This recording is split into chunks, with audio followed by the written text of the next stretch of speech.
this discussion. We were doing the reputation of the reputation. I go, reputation of what?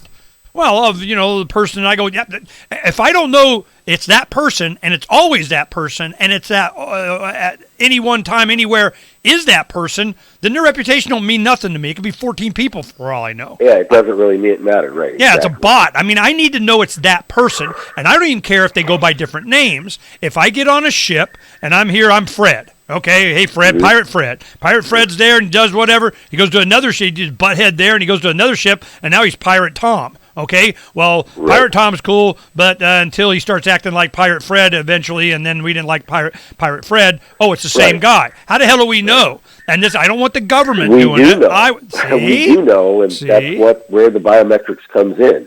The problem is... Okay, did you get to the letter? Did you pull it up?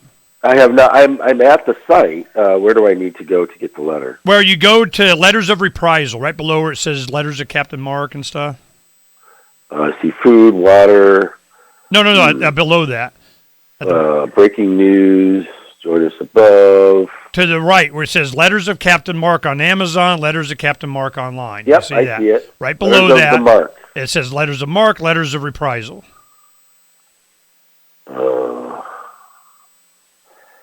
Okay.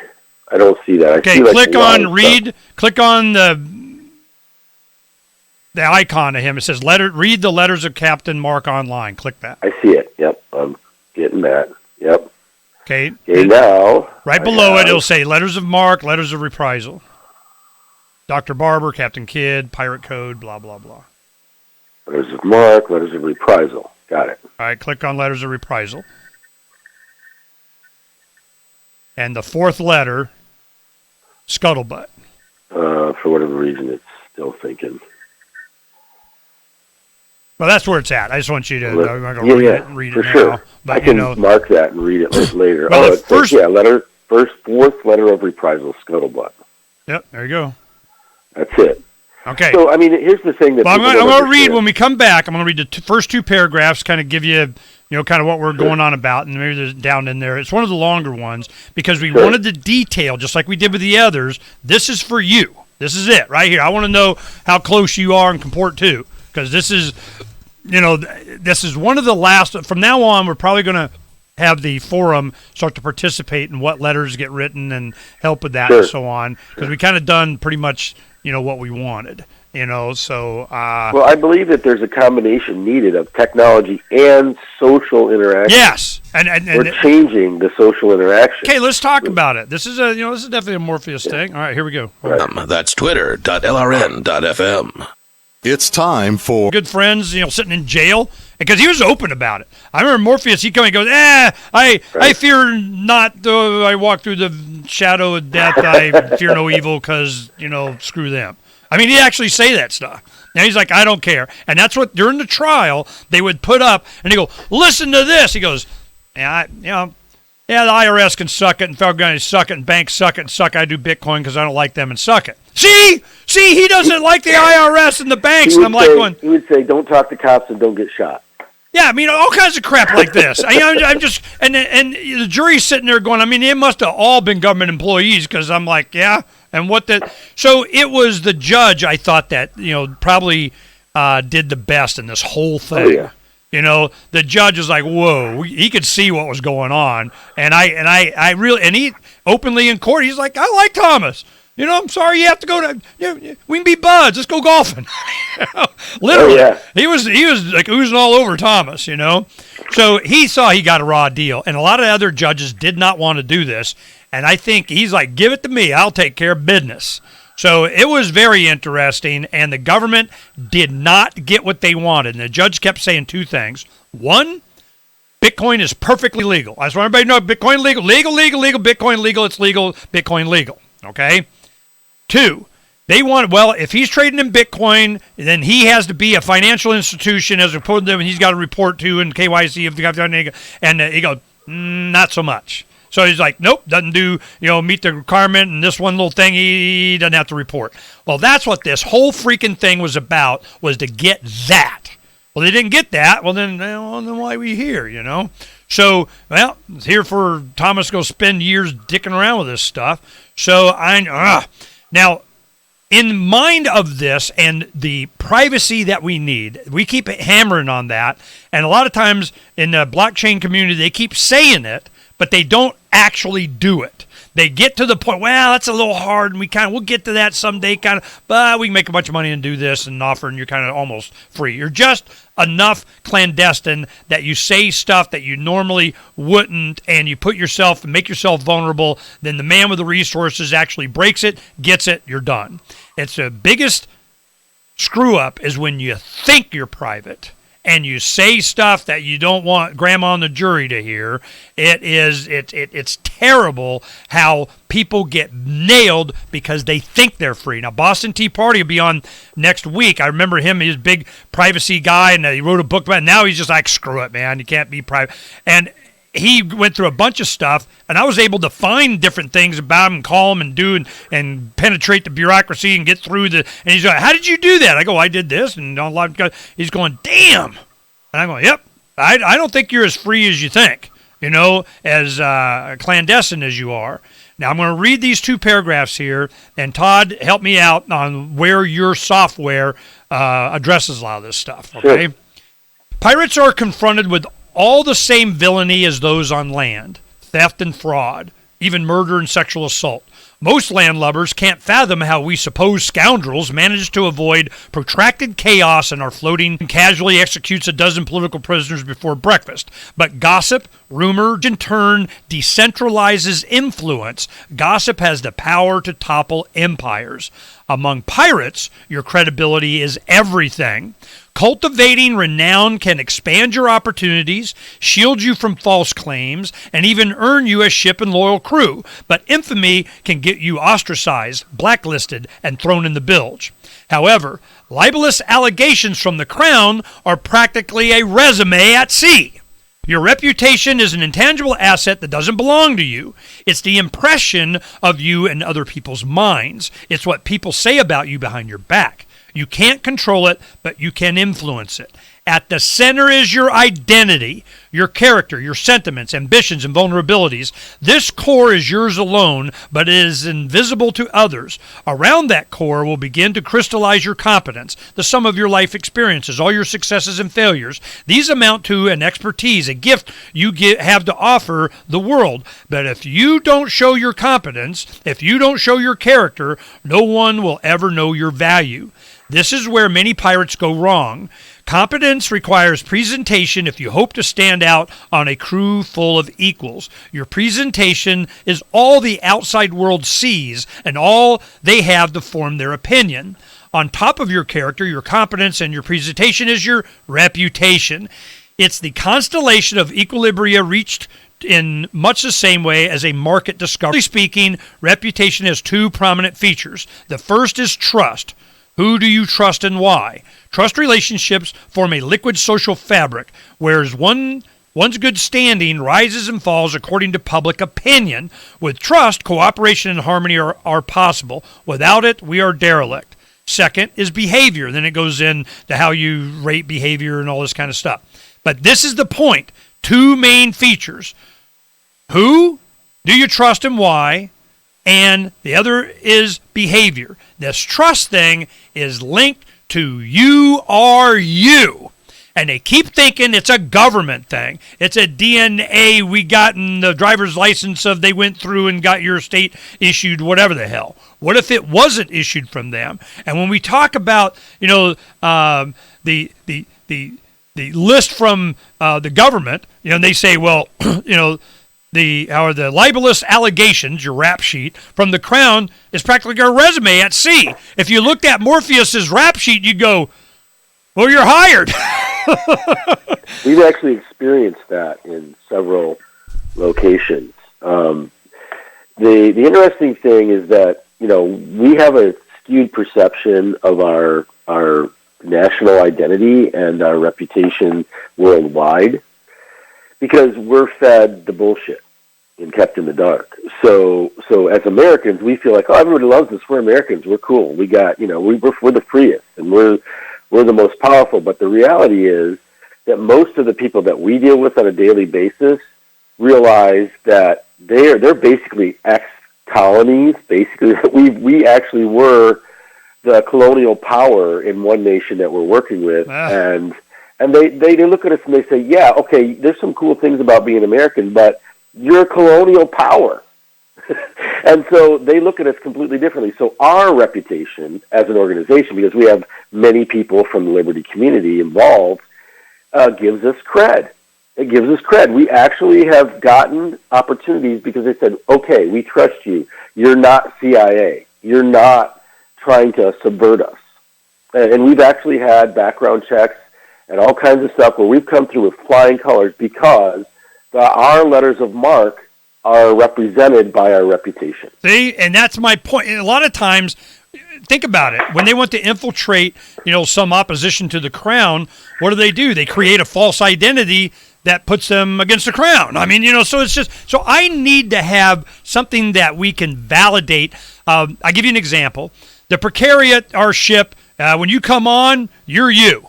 I don't care what you call yourself, but you're freaking getting biometrically fingerprint retina scanned or whatever to go on my ship. Oh, I can't believe you would do. Hey, man, I'm not giving it to the crown. It's for me. I just want to know who you're you. Well, would I share that with another ship? It's just We've handled that in a different way, but I think we sufficiently have handled it. And the way that we handle it... Okay, wait. We won't miss it. Everybody, how we handling it, because we're going pirate. These are the pirate guys that are coding pirate to pirate. So what do? I don't do a white paper. I do a black paper. And I go, I better have this. Now you do your white paper on my black paper. Get on it. The final paragraph, we'll go to the live stream, and I'll read you the last paragraph and see if he comports. We'll find out and share. From the third letter of Captain Mark. Yeah, listen to this. The Crown's observation conditions us to be dishonest with ourselves. Therefore, constant surveillance produces a society of constant deception. Honest communication is the seed of civilized conduct. To deny us this seed is to deny us its fruits. But the Crown's primary objective is to stifle free thought itself, to make its subjects incapable of dissent. Seasoned pirates have always encrypted messages and codes and ciphers, so intercepted transmissions were incomprehensible. But today, the Crown possesses advanced tools of pattern recognition that document, profile, and predict our every move. Today, piracy requires hailing frequencies completely invisible to the Crown. We are tired of poltergeists in the static. Looking for a community of like-minded scoundrels, or just want some swag to let the Crown know what you think of it?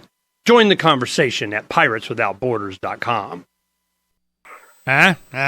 Okay.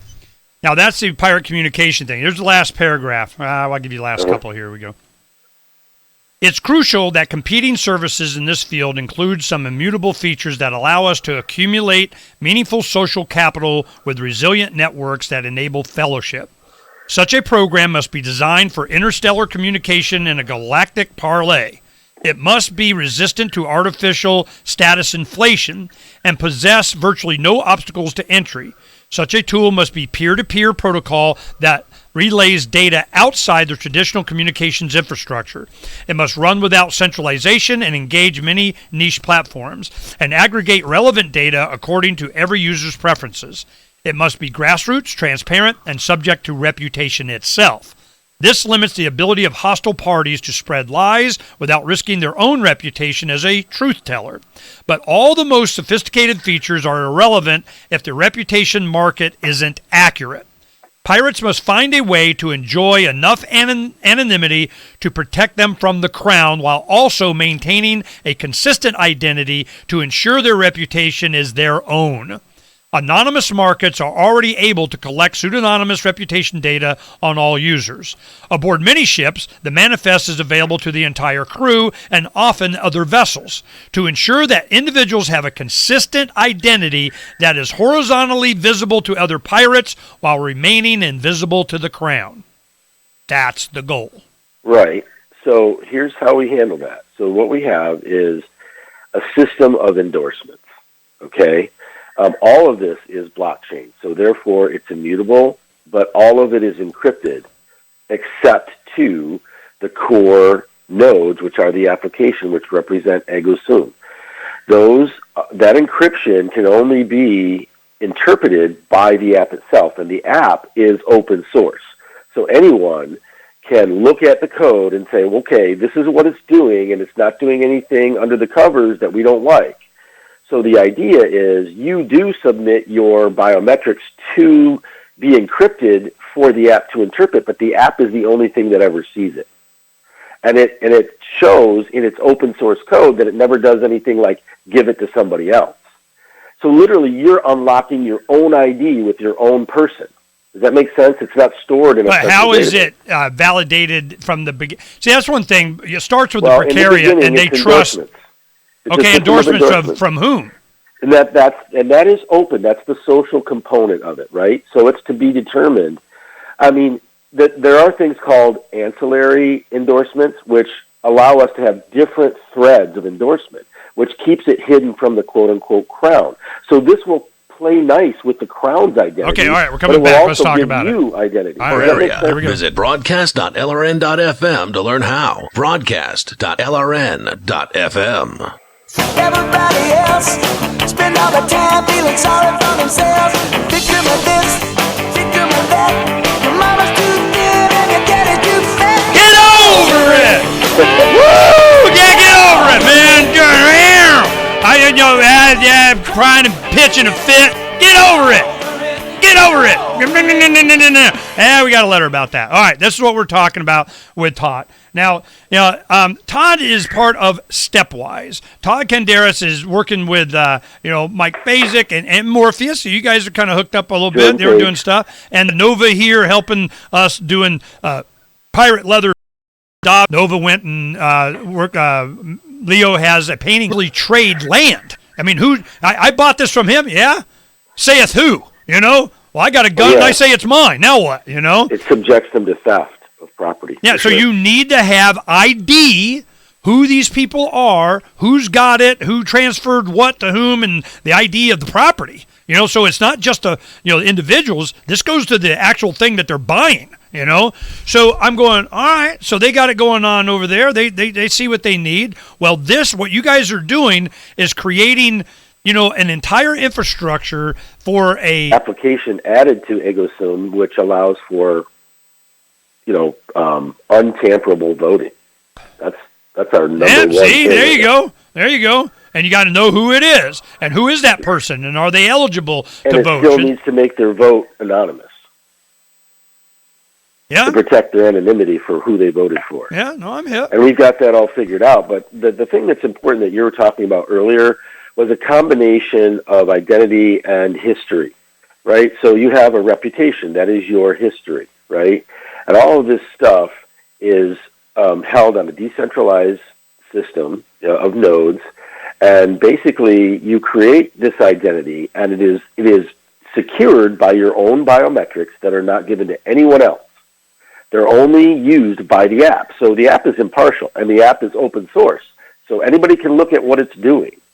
And so what we do then is we say, okay, now you have this impartial interpreter of your biometric information. It doesn't go to any big database anywhere. It allows you to unlock your own identification. You unlock your own by who you are.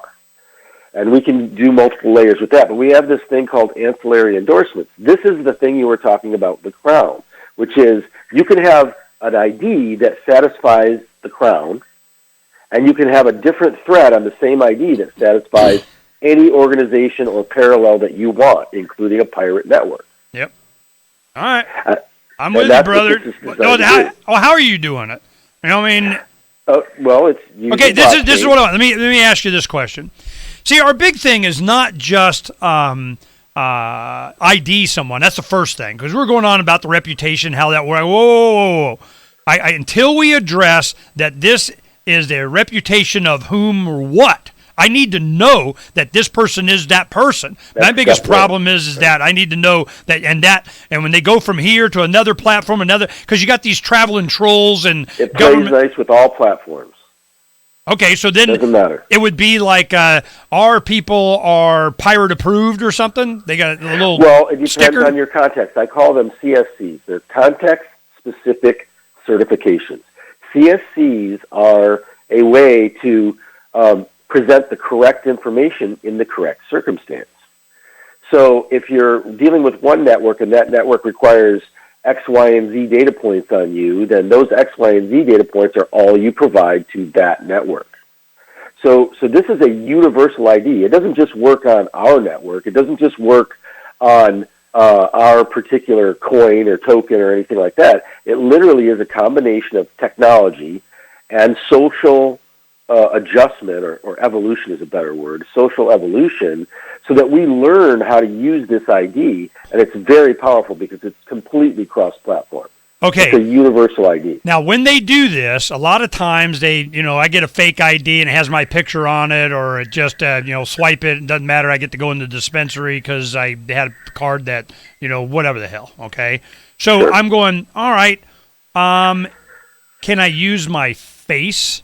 Can I use my fingerprint? Can I use my retina scan to access All this? three. Well, usually it's an iris because retina is destructive. When you scan the retina, it's not good for you. But yes, all three of those are combined, and they're only presented in a live context. So in other words, somebody can't take a picture of your face. Somebody can't take a photo, copy of your fingerprint. Somebody can't take a picture of your iris and use it against you because it has to be a live context. Now, see, this is what they talk about, 2-3 factor authentication, and this is how it works down. It goes something like a password, phrase, whatever.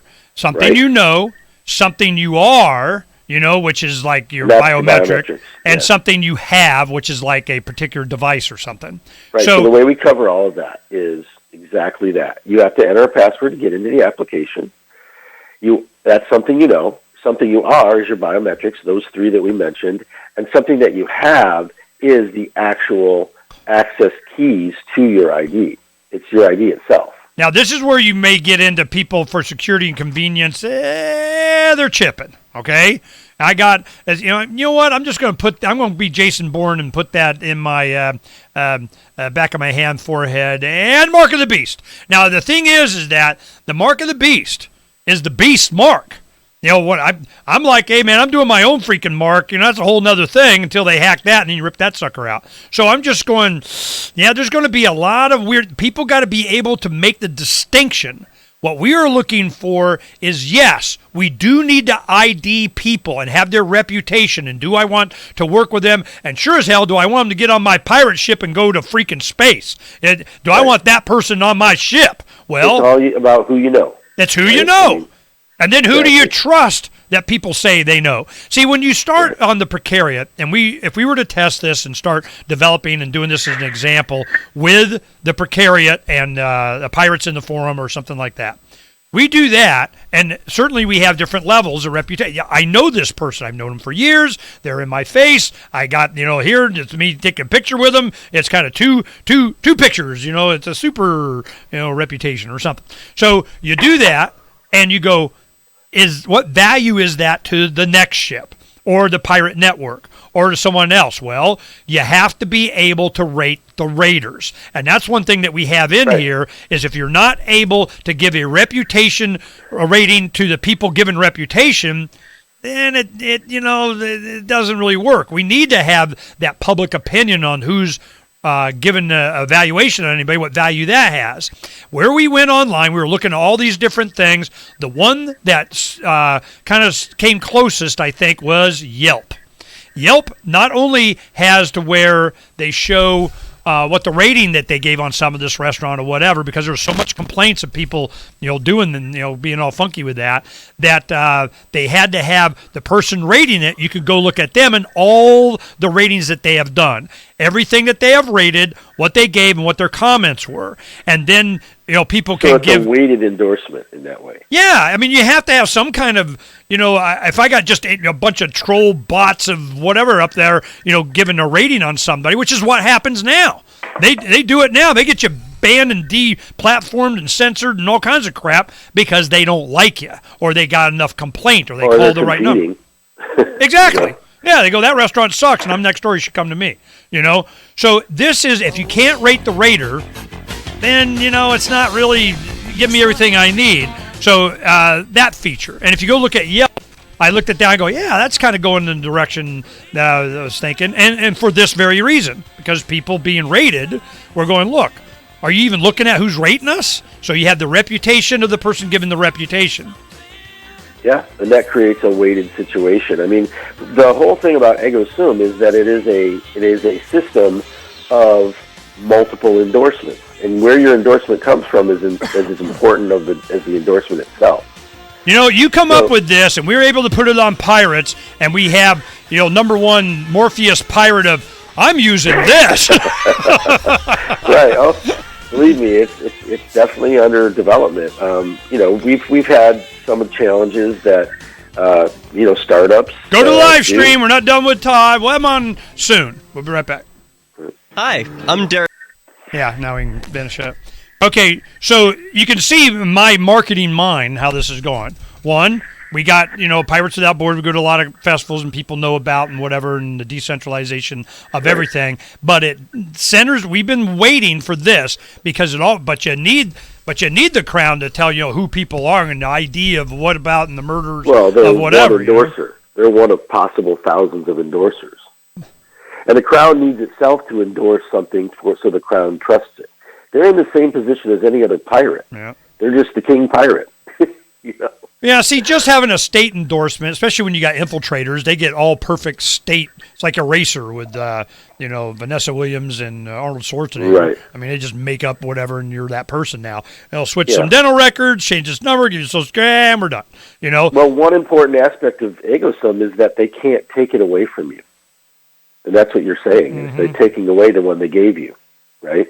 Well, see, that's important. I go, when they show up, and it's like Deadliest Catch. They got to hire some more crew on, their boat. And, we got kind of the inside because Jacob Lamont, the dispensary owner in Blaine, Washington, we're good friends and we go visit in the summers. And he was one of the crab fishermen. Well, Donna's, man, that's her freaking big show. So they go off and, they just yakking it on whatever. Sure. But I'm going, when you get on, the first thing, what do they say, these guys? Yeah, you think you're getting away from the warrants out in the ocean. But that's the first thing we do is check warrants. Well, I guess I can't work for you. Yeah, that's what I thought. Okay. So I don't need to be accessing whatever the hell you can do with private companies, and they can go check different things and human resources or whatever. But I'm just like, I'm more than happy to check my database. I have access to what's important to me and others, but the first thing is it has to be you. I don't give a crap what name you use. Right. You could be Pirate Fred today and Tom tomorrow, but I want to know that it's you. It's consistent. Your reputation precedes you. Your reputation precedes you. Of course it does. It's all blockchained up, Yeah. So this is where the biometrics that you control are powerful, right? Because you are proving you're you without giving away any special information. The app stands in the way of whoever would aggregate that stuff and use it. Like, right, nuclear power is a cool thing, right? But it's also really dangerous, right?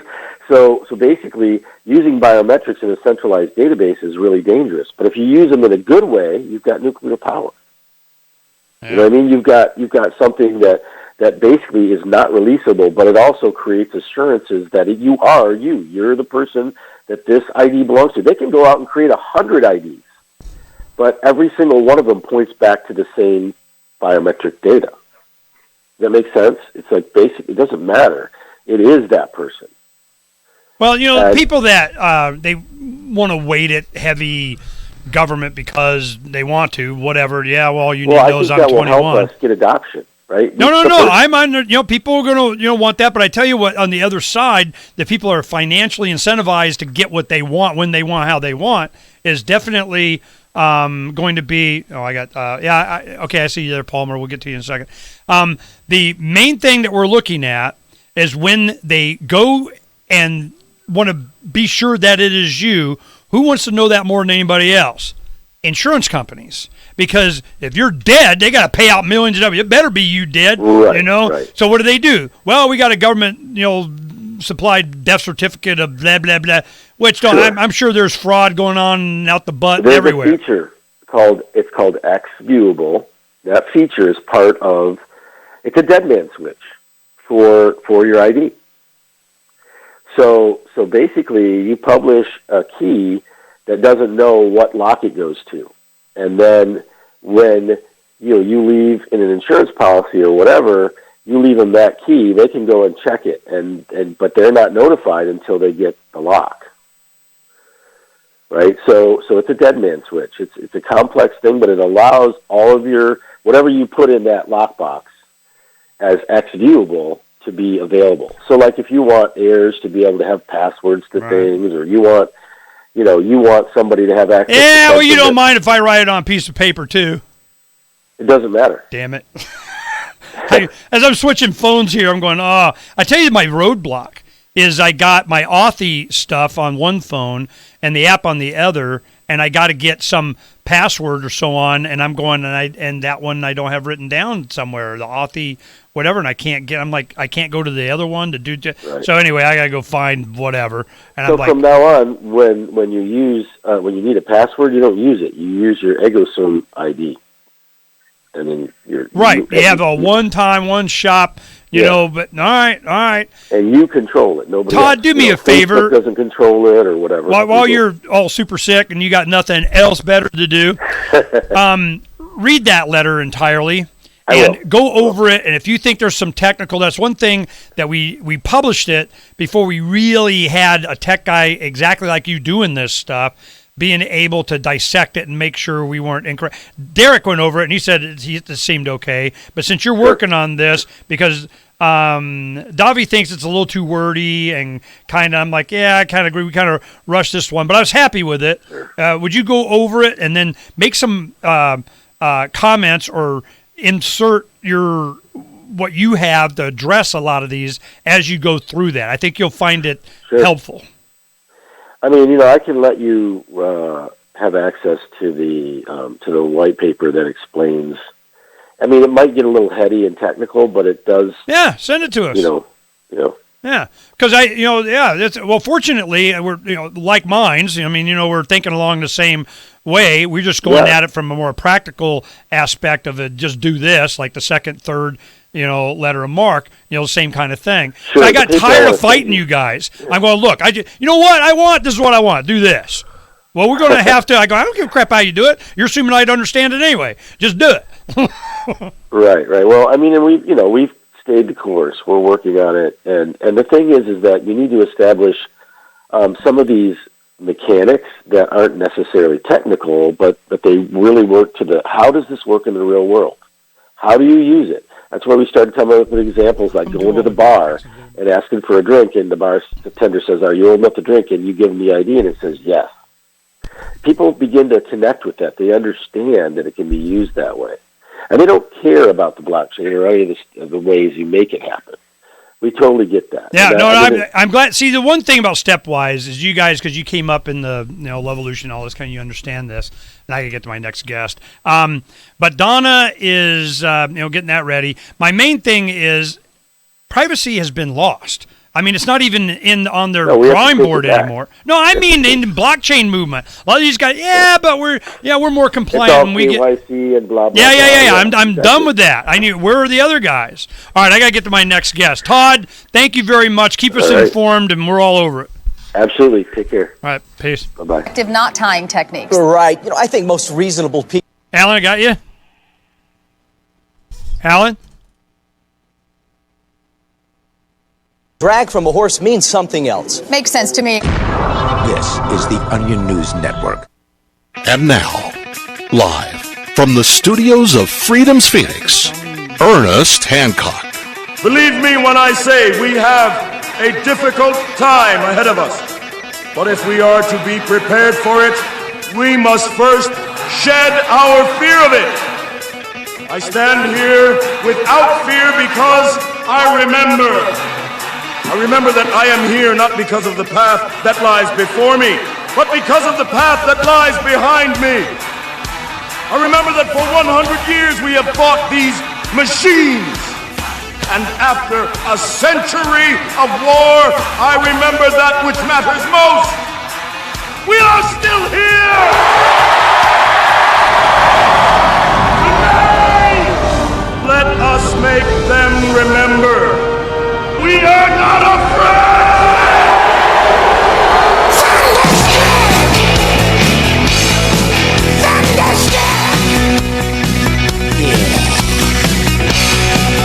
Yeah, undefeated here and declare your independence. With me, Ernest Hancock, here in Phoenix, Arizona.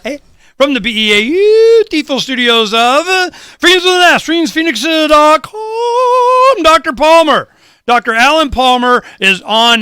Dr. Alan Palmer is the founder and director of 2 national chiropractic professional societies. He is a health and lifestyle coach and has spent over 3 decades studying various healing arts and natural treatment options for all kinds of acute and chronic health disorders. He utilizes strategies from the world of clinical nutrition, functional medicine, therapeutics, and natural healing. He has an intense and passionate desire to educate the world about the benefits of a natural, healthy lifestyle and seeks to identify and treat the cause of a person's disease or condition, not merely treat their symptoms. He's the author of 1,200 Studies, a free ebook that is the most comprehensive scientific expose of vaccines to date. This research and reference tool contains excerpts from well over 1,200 studies written by thousands of scientists and researchers that contradict what we are being told by the vaccine industry and the media they control.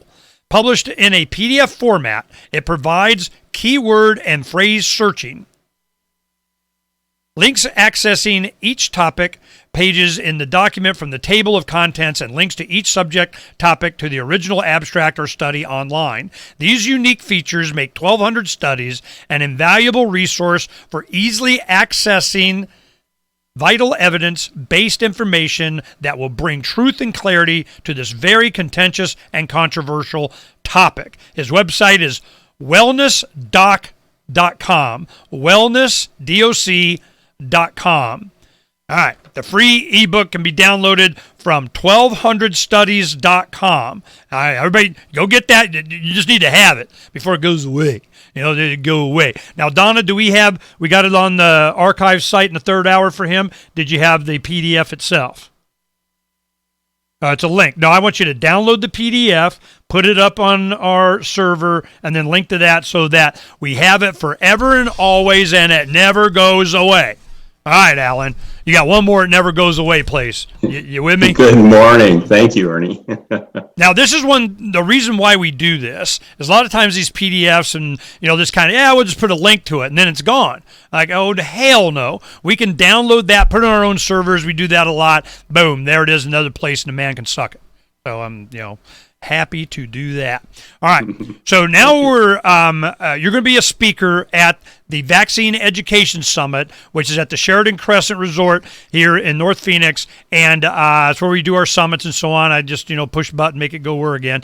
And what happened when I talked to them and we're negotiating everything, they're used to us. They bring their firearms and they talk about crazy stuff and they bring in presidential candidates and whatever the heck and this Ron Paul thing, and they do controversial and whatever and pay your bill. So over the years, we don't care. You got vaccines? They're like, what? Yeah, whatever. We did it a few years ago. They know we're good guys and don't care. But that doesn't mean they don't get some pressure. They get a little calls, they get a little this, they get a little that. And fortunately, they know like a contract. You guys want to play this game? We go Barbara Streisand up all kinds of way. So they're pretty cool about it. And we got that settled for September 28th, and it's at the very least we're going to be going Saturday for like 8 in the morning until 5 that evening, and we'll have a party afterwards. Now, we have the ballroom they're setting up the night before. We may be able to do something then. We may be able to have a big dinner, fundraiser kind of thing for Saturday. We could go into Sunday. James Lyons Weiler is talking about they have a function there. They may, add on to it. All kinds of options, but what we did to make sure that, these working with these small groups and they're just activists here, that they don't lose money. I go, no. We'll build it around this, and you already got enough. They did pre-sales pretty good, and it's already covered. Now, Alan Palmer is a doctor here. Now, do you even want to mention the sports teams that you're working with and do, or are you trying to keep that to the side? Probably not. Okay. So let's put it this way. Dr. Palmer is a doctor to the celebs, okay? He's the big bad boys of the professional of day, and he's there while they're doing their thing in the sports or something. So he's like, yeah, but if I do this vaccine thing and you get me, but you're not afraid. You wrote the book. So why did you write the book or the book on the studies?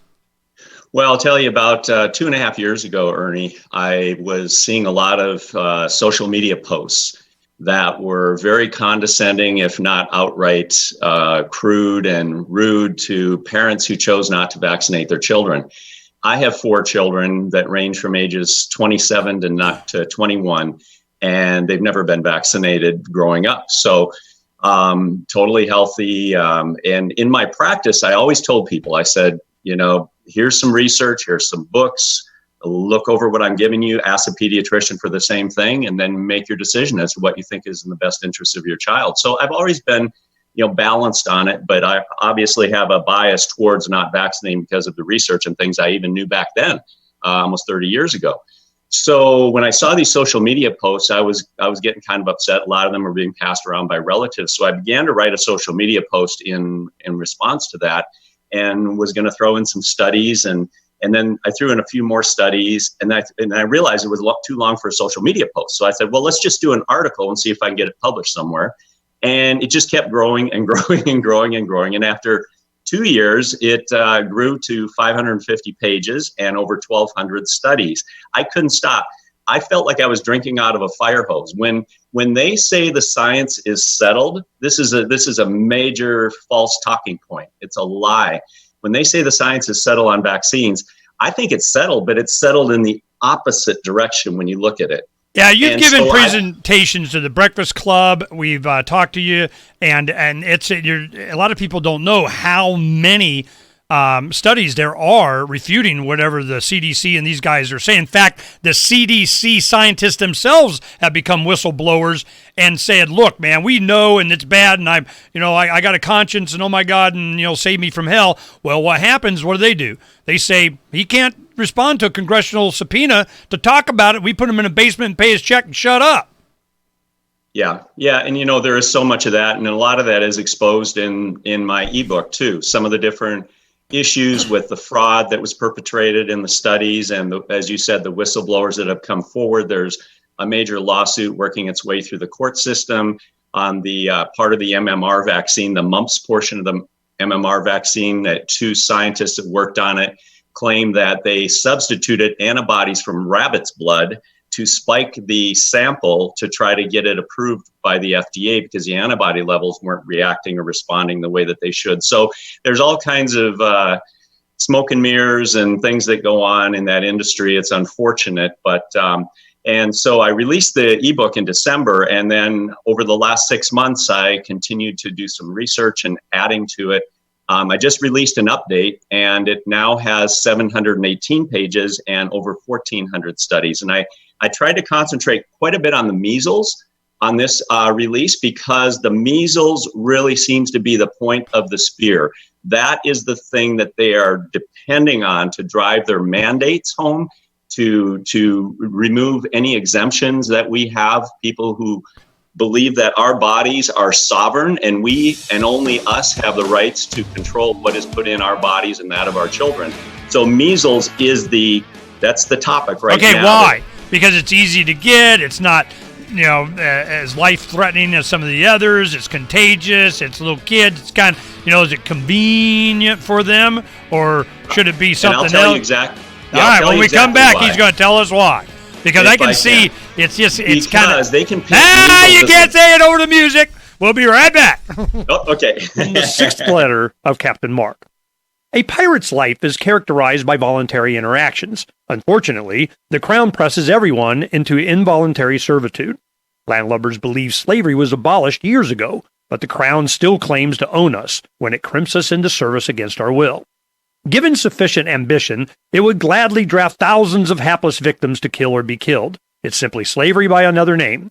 Landlubbers are routinely commanded to serve the so-called justice system in jury duty. But before you swell with civic pride, consider that how you feel is irrelevant to the Crown.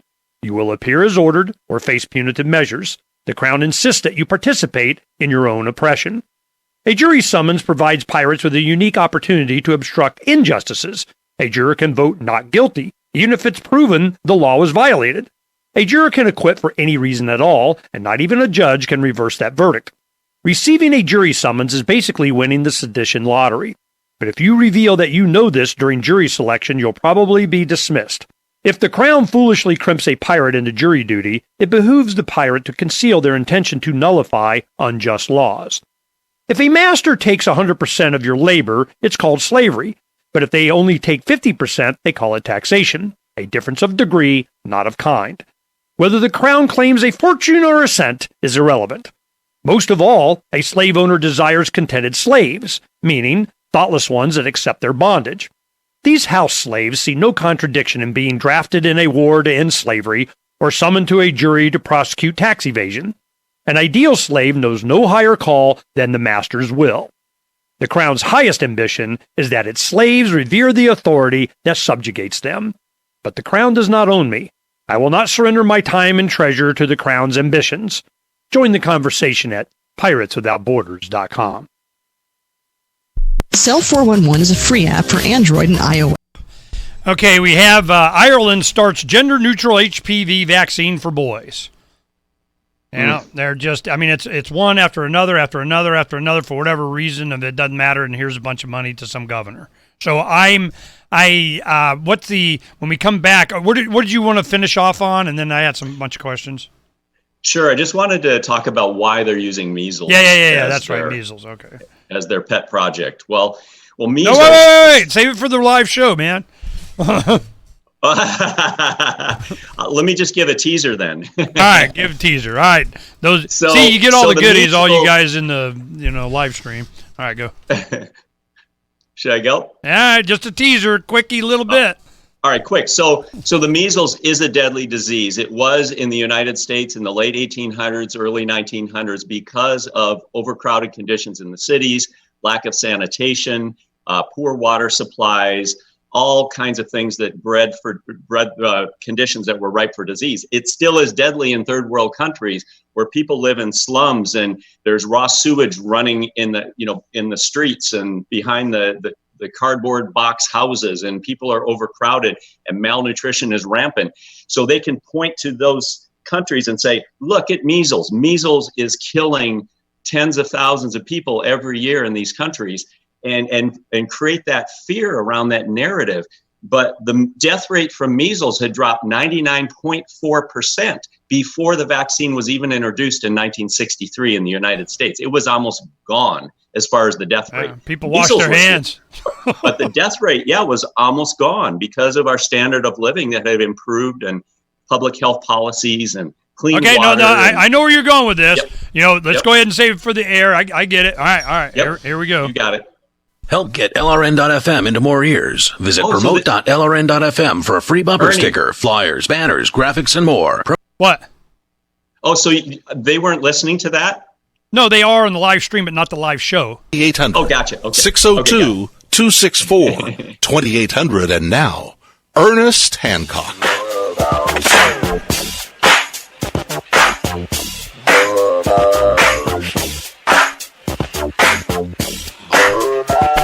Yeah, welcome back to the live part. Okay, see, I want to make sure Dr. Alan Palmer understands.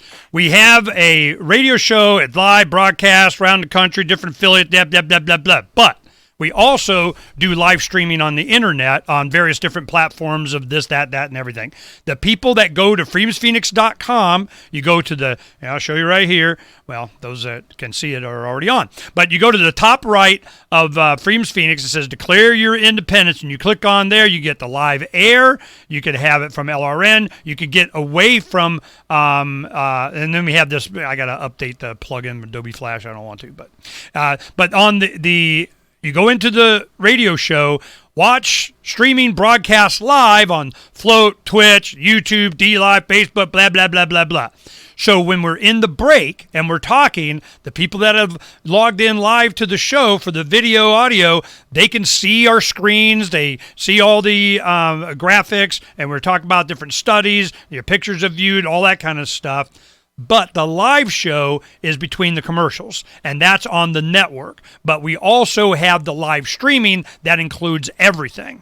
So I just want you to know, yes, it's in the archive. Yes, it's recorded the video, and the audio will have our conversation off air, but it's not going out live over the network. So that's why I'm saying hold off. Yeah, it's recorded, but I want the live audience to know too, or the network audience. So we're talking about the measles. Go.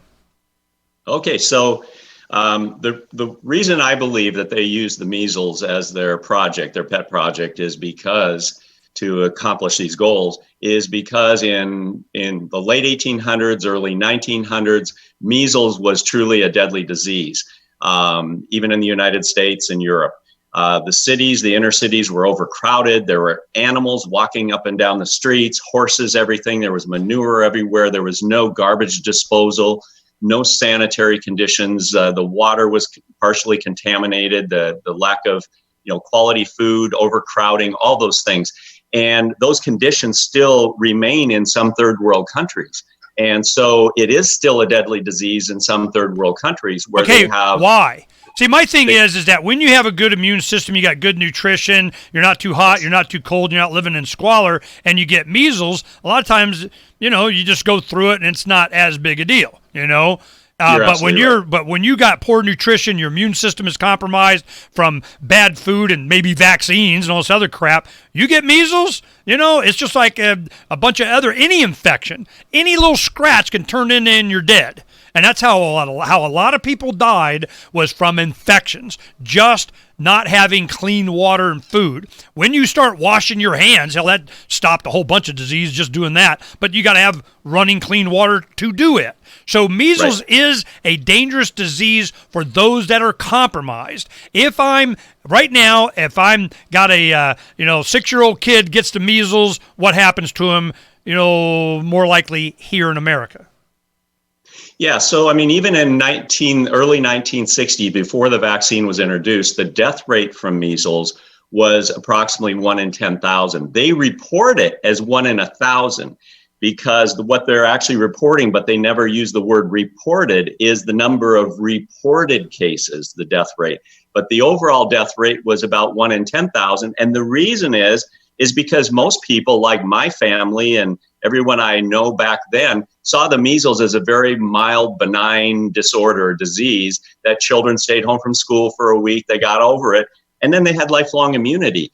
They also found that even in the United States in the early 1960s, that the death rate was 10 times higher in communities where they were impoverished, where their standard of living and their income was extremely low, 10 times higher.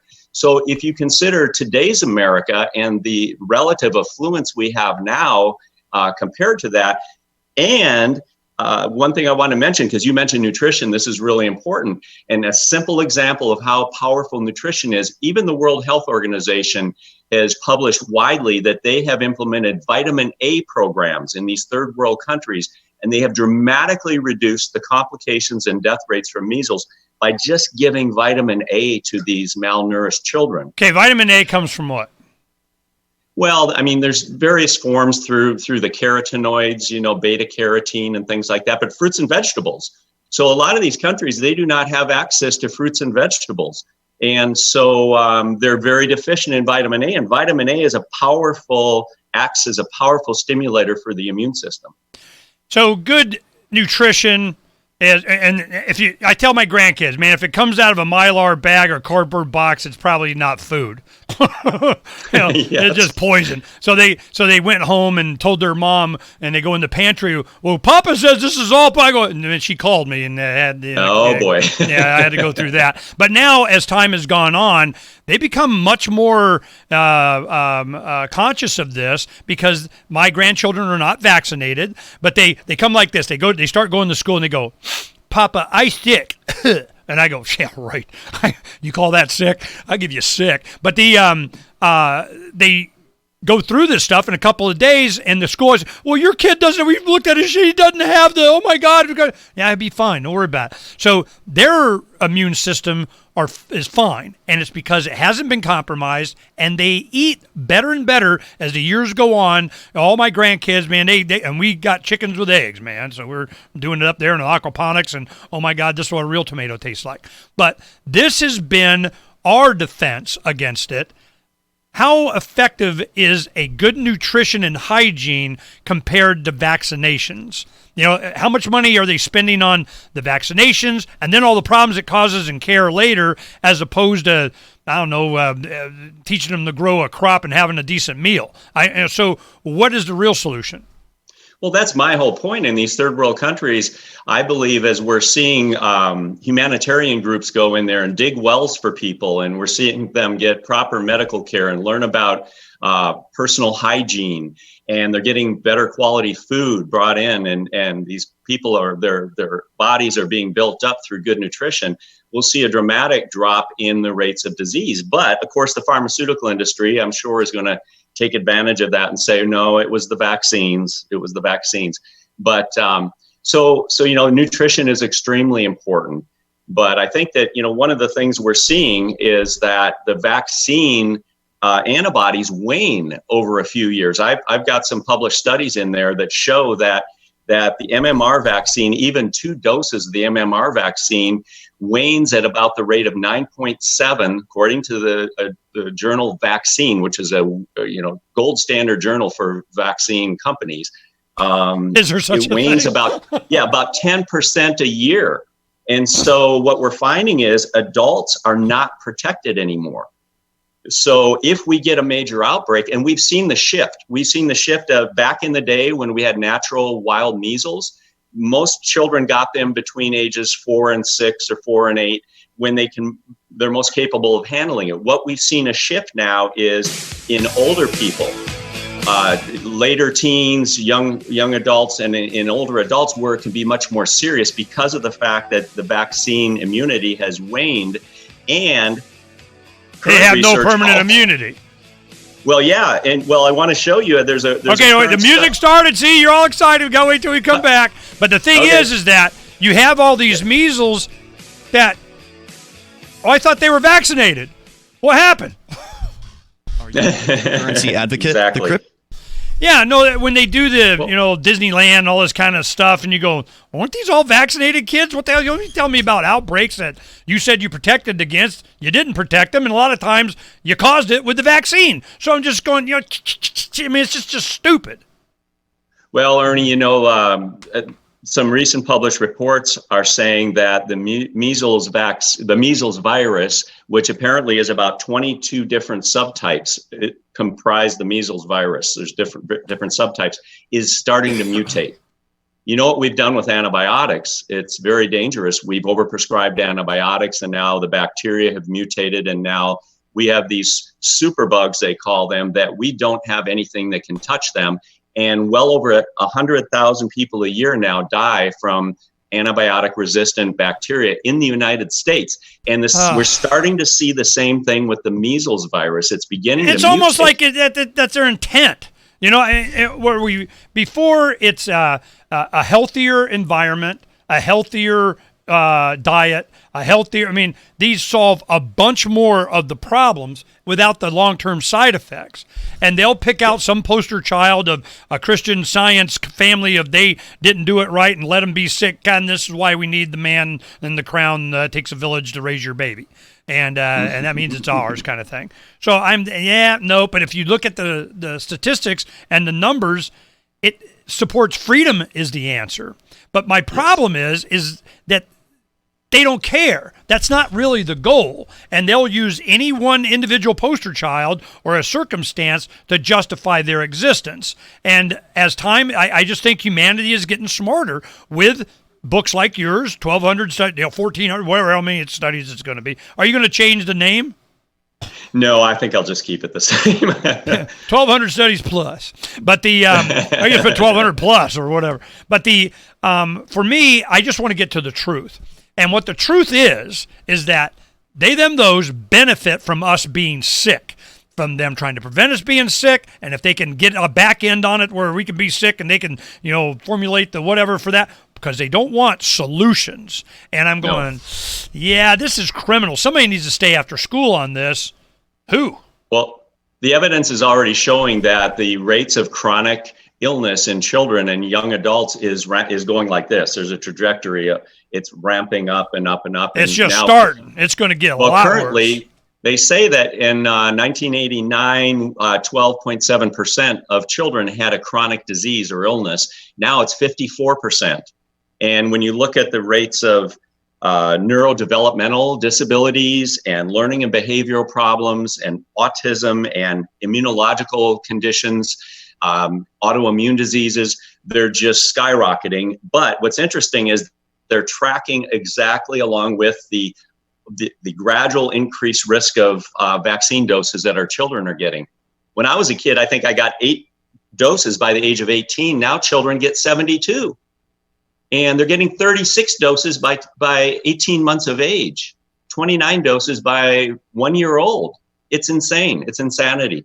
And there's a tremendous amount of aluminum and other chemicals in those vaccines that I believe is driving this epidemic of chronic illness.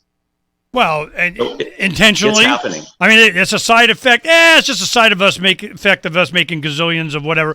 One of the people that's going to be speaking at the summit is going to be talking about the vaccine court, and which Judy gives us a lot of stuff on that. But the vaccine court, that just the fact that it even exists is interesting.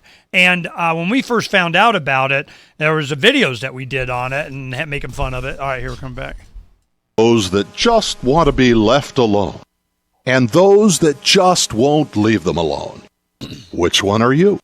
The Ernest Hancock Show.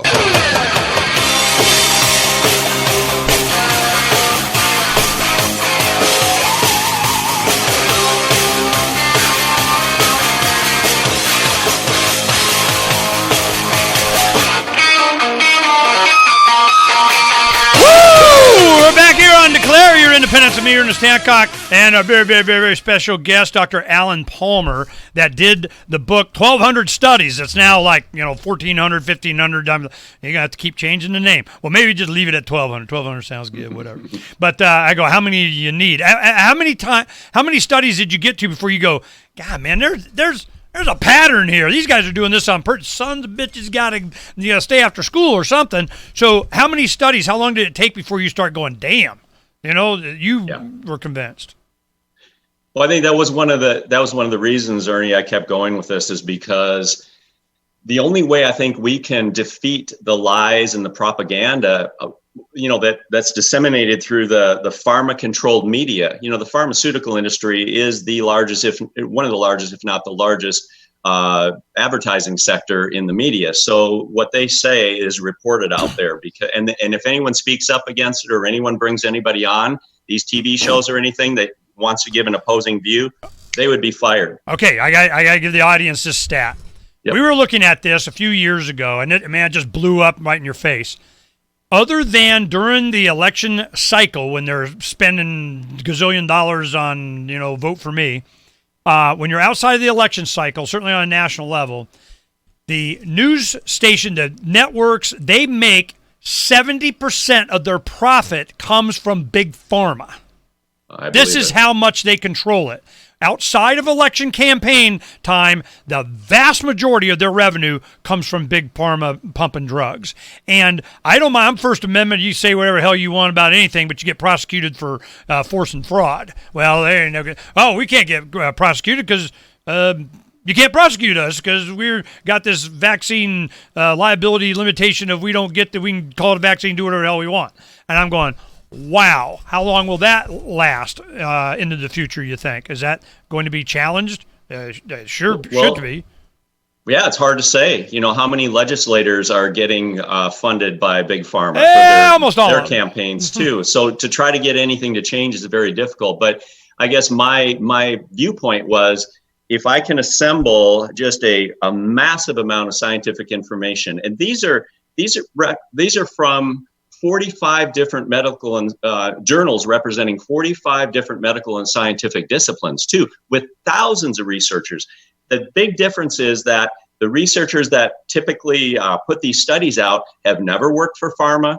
Their research, not getting research grants from pharma.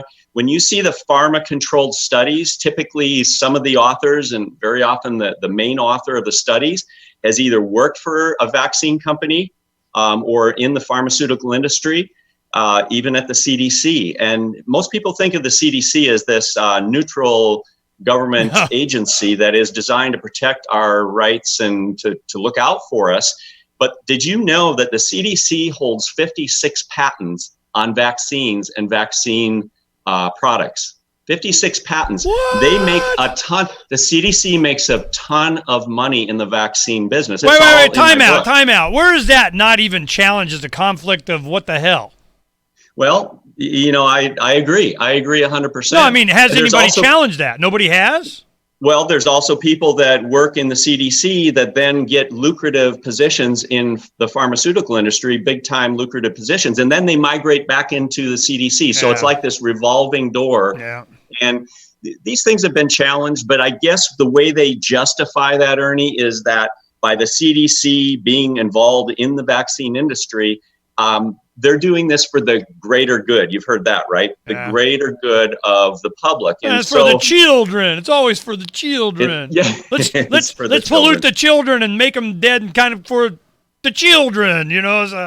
Right. So there's a lot of bias. There's a lot of conflicts of interest. But I'm hoping that these unbiased studies and the amount of the research that's out there will eventually overwhelm if we can get it out, but we have to get it out. So I would encourage all of your viewers and listeners to do everything they possibly can. Now that they've censored social media on this topic and everything, they're making it very difficult to provide the other side. Think about it. If you're in a court case and the jury only hears the prosecution constantly over and over and over, and the defense attorney never gets a chance to speak, or the defendant never gets a chance to plead their case, what do you think the jury's going to do?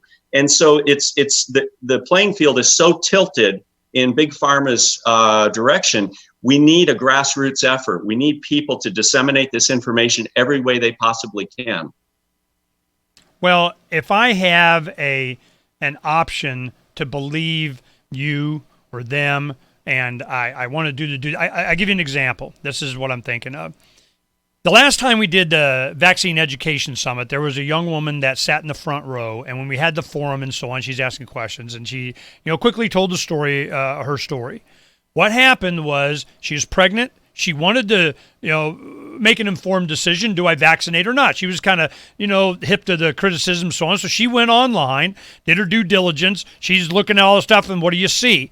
Google flooding it with all of this. You have to, and you gotta, and these people are crazy. And if you're a good mom, you do this, or you should be, prosecuted, and you're a bad guy if you don't do it.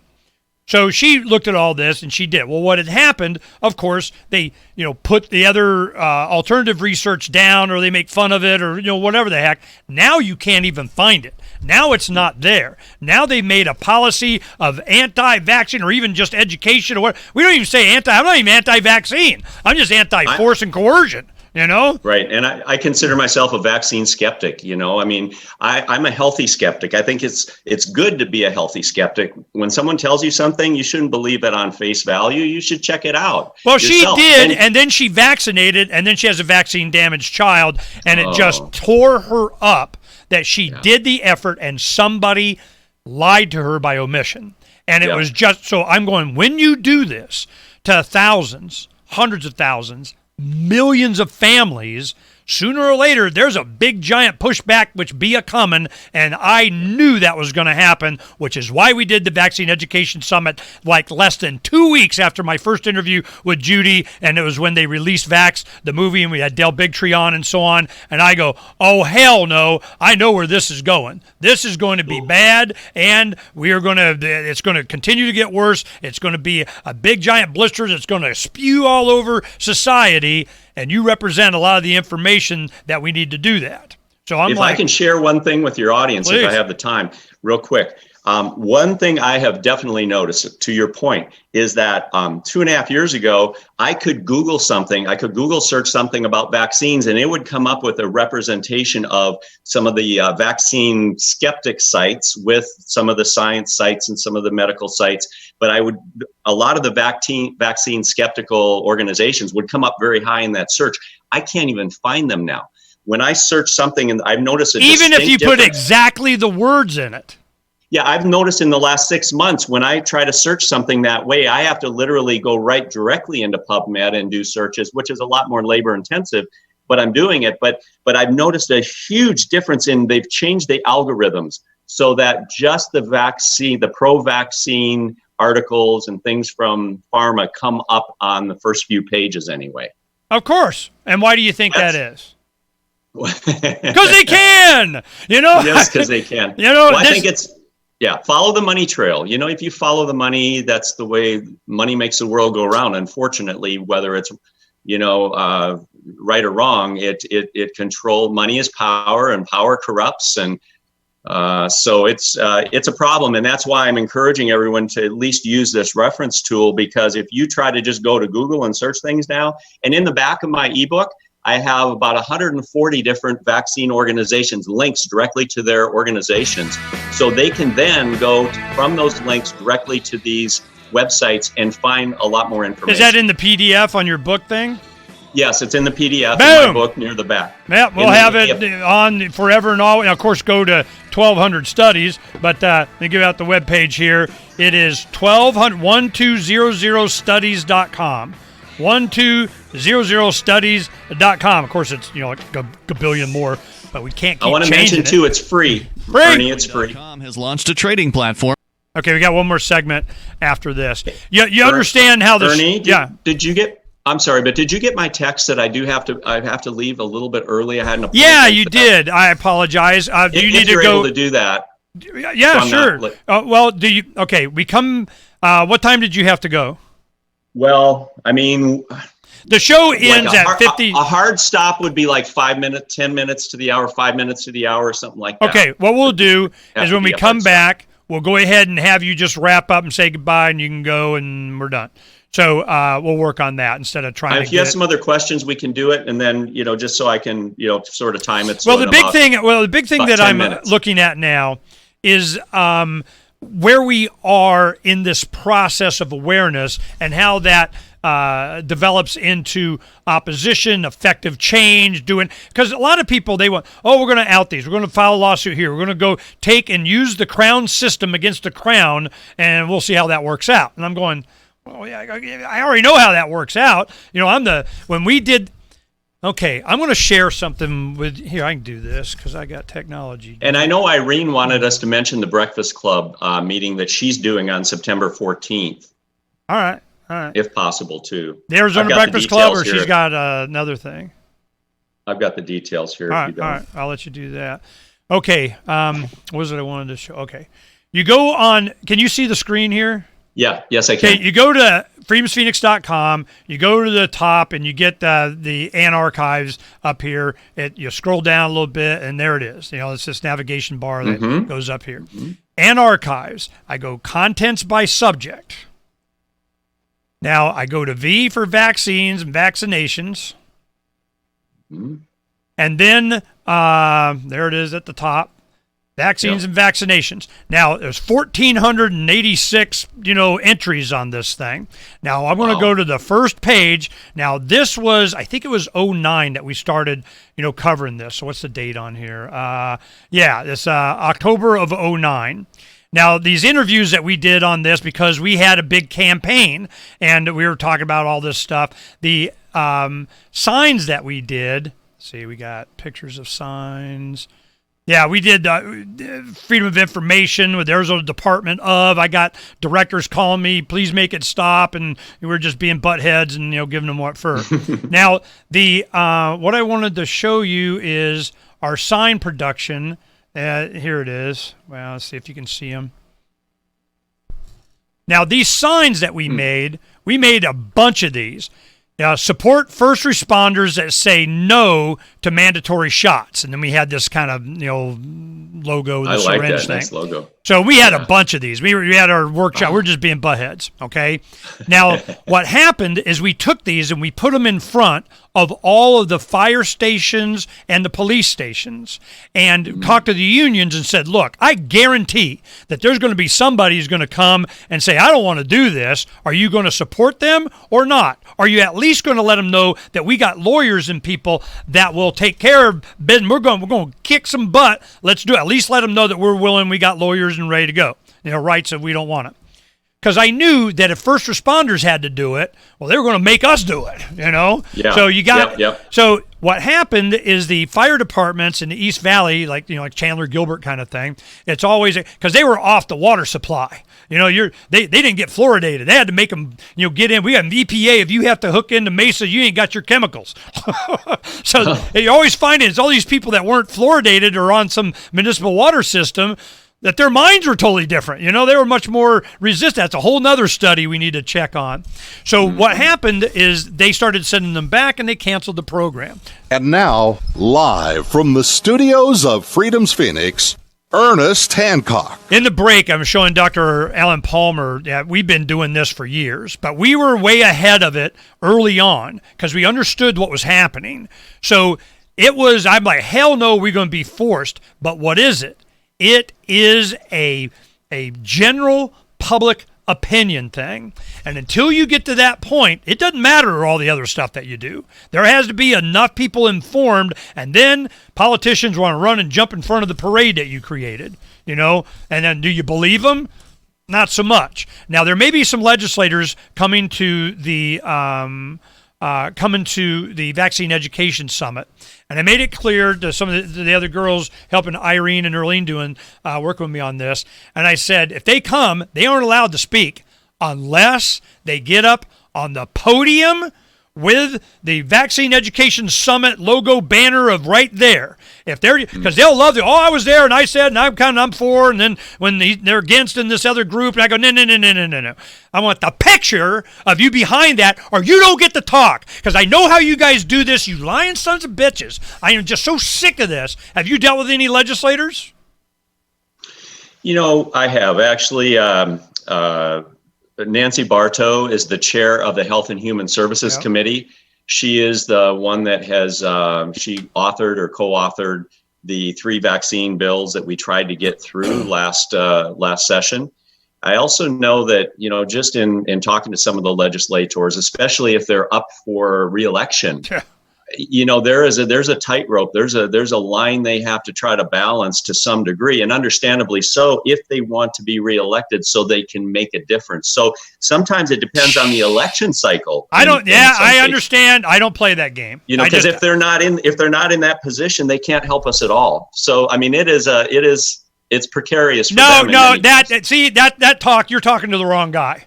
I'm like, traitors freaking first, man. They do. I go, yeah, but traitors first. Well, you guys are going to get political, dump on by me. We're going to have all kinds of fun, So this is, I don't want anything. I will say that Nancy has been amazing. She has been really, she's been a We're going to find out here directly. Okay. So that's all. Yeah, we got to be nice. I can't tell you how many times I've been. Don't even start. So go ahead and Irene, you were saying that you wanted to announce some breakfast club that she's doing. Yeah. So Irene Pye, for those of you who don't know, she's a state representative for the National Vaccine Information Center. She's going to be speaking. She's brilliant. She's very well informed and very good speaker. She's going to be at the Breakfast Club, the Arizona Breakfast Club meeting Saturday, September 14th. So in a couple weeks. Breakfast is from 8 to 9 and ends at 11. And it's at the Denny's Diner, 7000 Mayo Boulevard. So the northwest corner of Scottsdale Road and 101, right there in that complex there at Denny's. So she's going to give... Yeah, and you gave the presentation there too. Yeah, that was where you did. Yeah, right. So Irene and I, we've known each other and worked with, and we did the vaccine summit last time together. And so she's the hard, working rock and roll and whatever. And we're starting Monday. Distribution of the press releases and so on, and taking pack. I have already been contacted by some of the television stations on this, so I'll let her take front on that because I have as much disdain for the local press as I do the local politicians. So my thing is I let you guys deal with them. You can go play whatever I don't care, because whenever I go down, it's like, I'm going to do some business. Yeah. We're creating a parade for them to jump in front of or get run over by. So that's what I do. Now I had Victor Rich is the CEO of the Goldwater Institute. He was just on yesterday or day before, and we were talking about some other stuff, and Ernie, if you want to get, we'll legislate. We're gonna go. All right, we'll have a meeting. I want to play. I might bring up this vaccine thing. That's kind of property rights of inside my flesh. Your notions and potions, forced and coercion of putting it into my infant. I'm like, hell no. So just a concept of I own myself, and then what about land? So this whole thing. That's what I'm going to be meeting with them about. So I may be doing a little bit of campaigning, kind of being a butthead revolutionary, but not to encourage or work with or prop these guys up. But you can give them pleasure or pain. And Big Pharma's got an unlimited budget. They give them all kinds of pleasure. But I'm the pain guy. Woohoo! Go get some. So this is, I've learned that with Second Amendment stuff. You can't give them enough money. Somebody else has got them enough money, whatever, but you can cause them some discomfort. And I'm like, traitors first. They get outed more than anybody else. So you could try and benefit from this, vaccine education thing, and then you want to go kind of, be a scumbag over here and get away with that? Hell no, not on my watch. So I just FYI. Now you got to get going. Give us some of your parting websites and everything you want to leave on, and we'll let you go because I know you got to go. Thank you, Ernie. Yeah, so my website is www.1200studies.com, and I would also encourage them to go to my Facebook page, 1200 Studies, Facebook page, because I've been getting this update out and working on pushing it out now, promoting it. Writing it and getting it out is one thing. Now I have to make everyone aware that it's out. I haven't put a lot of posts on my Facebook recently, but I've got a whole list of posts which are really excellent, if I must say, humbly say. They're excellent, and they will answer a lot of questions that you have about the fear-mongering, the smoke and mirrors, and all the different truth about vaccines. And if you're willing to put this effort, I'm willing to put a banner ad up on Freedom's Phoenix for at least a month or two to promote whatever. I get you I tell you what, I'm going to send you the pixel dimensions for banner ads that'll fit on our place. There's like 4 main sizes. You produce them. I'm only willing to babysit so much. But I mean, if you produce them, we can do it, but it costs you $50 to get art guys to do it. But if you'll produce that it won't cost you anything, I'll put it up. Thank you. That's wonderful. That's wonderful. And the cover, the new cover I've done for my book is, the title is Truth Will Prevail. And to your point, Ernie, I believe we're building a network. We're building a grassroots army. We're building, this isn't going to go away because the truth will prevail. Evidence and the truth will prevail in the end as this house of cards starts to come crashing down. Never a doubt in my mind. No, I was never worried. This is great because there's always Dr. Alper. Ernie, how do you know? I go, you build it and they come. You just start. In 2009, we were hammering this out, and you go to that site and you'll see all the stuff that we did, and there's a lot of research, but it wasn't time.